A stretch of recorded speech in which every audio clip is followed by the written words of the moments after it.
महाराष्ट्रात लोकसभेच्या निकालात झालेला विजय आणि पराभवाच्या विश्लेषणात अनेक जण गुंतलेली असतानाच शरद पवारांनी मात्र पुन्हा एकदा पायाला भिंगरी लावत महाराष्ट्र पिंजून काढायला सुरुवात केली.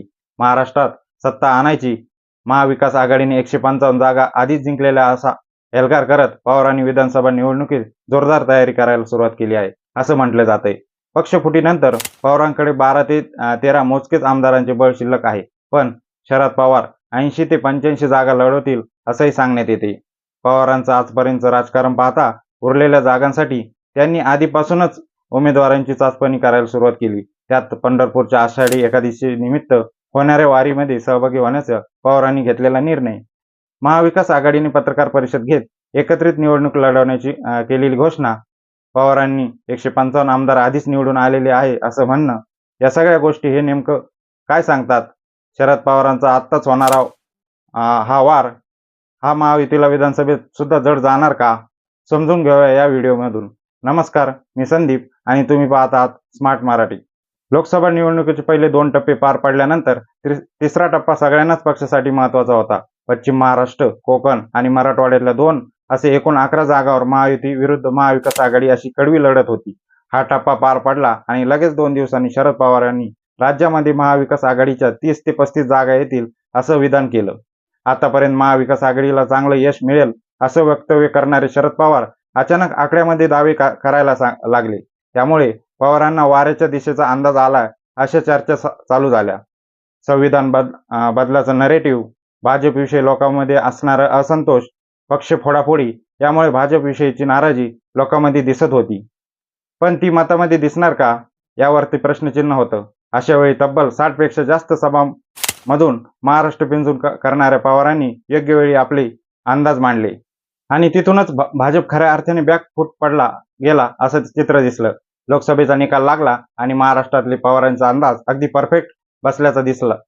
महाविकास आघाडीने 31 जागावर आणि महायुती फक्त 17 जागावर विजयी झाली. आता लोकसभेला इतका मोठा फटका बसल्यावर महाविकास आघाडी आणि महायुतीच्या विधानसभेला काय मास्टर प्लॅन असेल याबाबत चर्चा सुरू झाल्या. पण या चर्चा आधीच पवारांनी मात्र कंबर कसली आणि आपल्या प्लॅनला सुरुवात ही केली. सुरुवातीला 155 आमदार विजयी झाले असं म्हणत त्यांनी महायुतीला बॅकफूटला टाकायला सुरुवात केली. शरद पवार नेमकं काय प्लॅनिंग करतात समजून घ्यावे या 3 मुद्द्यामधून. शरद पवार यांनी केलेली पहिली गोष्ट म्हणजे महाविकास आघाडीच्या जागा वाटपाचा निर्णय जवळपास निकालीच लावलाय. महाविकास आघाडी बनवण्याचं खरं श्रेय हे आजही शरद पवारांना दिलं जातं. आता झालेल्या लोकसभेला सगळ्यात कमी जागावर शरद पवार लढले खरे, तरी 80% स्ट्राईक रेटने त्यांचा 10 पैकी तब्बल 8 जागा निवडून आल्या.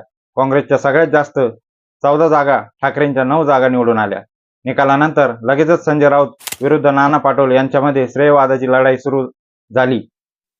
सेनेची मतं ट्रान्सफर झाल्याने आणि उद्धव ठाकरे सोबत असलेल्या मुस्लिम समाजाने काँग्रेसला यश मिळवून दिला असा नवा दावा सेनेकडून केला गेला. तर कमी जागा लढून सुद्धा आम्ही यशस्वी ठरलो, त्यामुळे विधानसभेला आम्ही जास्त जागा लढवणार असा पलटवार नाना पटोले यांनी सुरुवात केली. थोडक्यात महाविकास आघाडीमध्ये काही अलबेल नाहीये. उद्धव ठाकरे 288 जागावर लढण्याची तयारी करतात आणि काँग्रेस सुद्धा सगळ्या जागांमध्ये चाचपणी करतात अशा बातम्या माध्यमामध्ये यायला लागल्या. या सगळ्यामध्ये शरद पवारांनी मारलेला मास्टर स्ट्रोक म्हणजे महाविकास आघाडीची एकत्रितपणे पत्रकार परिषद घेतली. त्या पत्रकार परिषदेपासून नाना पटोलेंना लांब ठेवण्यात आलं आणि विधानसभेला महाविकास आघाडी एकत्रित लढणार यावरती शिक्कामोर्तब करण्यात आलं. थोडक्यात वादाच्या वगैरे बातम्यामध्ये पूर्णपणे पडदा टाकण्यात आला. या बैठकीनंतर थेटपणे काँग्रेस जवळपास 105, ठाकरे 95 आणि शरद पवार गट 85 जागावर लढणार असल्याची बातमी सूत्रांच्या हवाल्याने अनेक माध्यमांनी दिली. एकीकडे महायुतीमध्ये आम्ही अजित पवारांमुळे लोकसभा हरलो असा आरोप करण्यात भाजप आणि शिंदे यांचे नेते व्यस्त असल्याचे दिसते. लोकसभेच्या पराभवानंतर अजित पवार, फडणवीस आणि एकनाथ शिंदे एकत्रितपणे दिसतही नाहीये. अशा परिस्थितीत महाविकास आघाडीने मात्र सोबतीने घेतलेल्या पत्रकार परिषद विरोधकांची एकजूट दाखवण्यात शरद पवारांना यश आलं. यानंतर पवारांनी केलेली दुसरी गोष्ट म्हणजे विधानसभेसाठी स्थानिक मुद्दे हेरायला पवारांनी सुरुवात केली. लोकसभेच्या निकालानंतर विजयाच्या आनंदोत्सवात जास्त सहभागी न होता शरद पवारांनी आधी इंडिया अलायन्सची बैठक, मग शरद पवार पक्षाची बैठक, मग वर्धापन दिन अशा बैठका करत विधानसभेसाठी बांधणी सुरू केली. केंद्रामध्ये मोदी सरकार आलं असलं तरी भाजपाला देशभरात कसा फटका बसला हे शरद पवार आपल्या भाषणातून लोकांना सांगतायत. दुसरीकडे मोदींची गॅरंटी लोकांनी नाकारली आहे. मोदींनी महाराष्ट्रात जिथे सभा घेतल्या तिथं महाविकास आघाडीच्या उमेदवारांना जास्त फायदा झाला असंही सांगत आहे. मोदींना मी धन्यवाद देतो अशी टोलेबाजी देखील पवारांनी केली. लोकसभा निवडणुका या खरं तर महाराष्ट्रात पक्ष फूट, भाजप विरोधातला असंतोष, भावनिकता या मुद्द्यावर लढल्या गेल्या. पण विधानसभा निवडणुकीसाठी या गोष्टीपेक्षा महाविकास आघाडीने वेगळी स्ट्रॅटेजी ऑलरेडी ठरवलेली आहे असं चित्र दिसत आहे.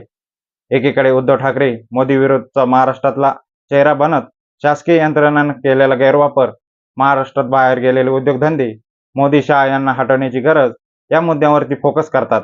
तर शरद पवार शेतकरी मेळावा घेत मोदी सरकार शेतकऱ्यांवर कसा अन्याय करत आहे याबाबत सांगत आहे. ते कृषी मंत्री असताना त्यांनी केलेली चांगली कामं यावरती बोलत असताना महाराष्ट्रात पडलेला दुष्काळ याबाबतही सांगत आहे. काही भागातल्या अवकाळी पाऊस, शेतकऱ्यांचा प्रश्न यावर सरकारला घेरताना दिसतात. मुख्यमंत्री आणि उपमुख्यमंत्र्यांना पत्र लिहित त्यांनी दुष्काळी परिस्थितीची दखल घेण्याची सुद्धा मागणी केली आहे. इकडे काँग्रेस सुद्धा राहुल गांधी यांनी लोकसभेला मांडलेले नॅरेटिव्ह हे पुढे नेत महागाई, बेरोजगारी या गोष्टीवर प्रचारात उतरणार आहे असे चित्र दिसते. थोडक्यात महाविकास आघाडीतले तिन्ही घटक वेगवेगळ्या मुद्द्यावरती प्रचार करत महायुतीला विधानसभेसाठी घेरणारे स्पष्ट दिसत आहे. एकीकडे महायुतीमध्ये जागा वाटपात प्रचाराचे मुद्दे यावरती अजूनही विचारमंथन सुरू असताना शरद पवार आणि महाविकास आघाडी मात्र आधीच कामाला लागल्याचे चित्र महाराष्ट्रात दिसत आहे. शरद पवारांनी केलेली तिसरी गोष्ट म्हणजे माणसं हेरायला केलेली सुरुवात आणि भाजपच्या हिंदुत्वाला टॅकल करायला आणलेला दुसरा मुद्दा.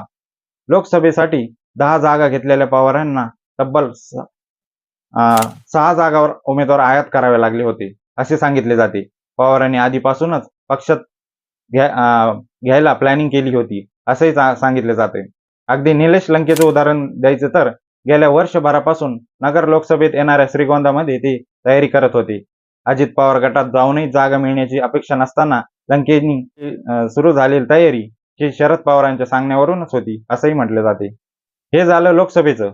विधानसभेला 80 ते 85 जागा लढवायच्या असतील तर पवारांना बऱ्याच ठिकाणी उमेदवाराची शोधाशोध करावी लागणार आहे.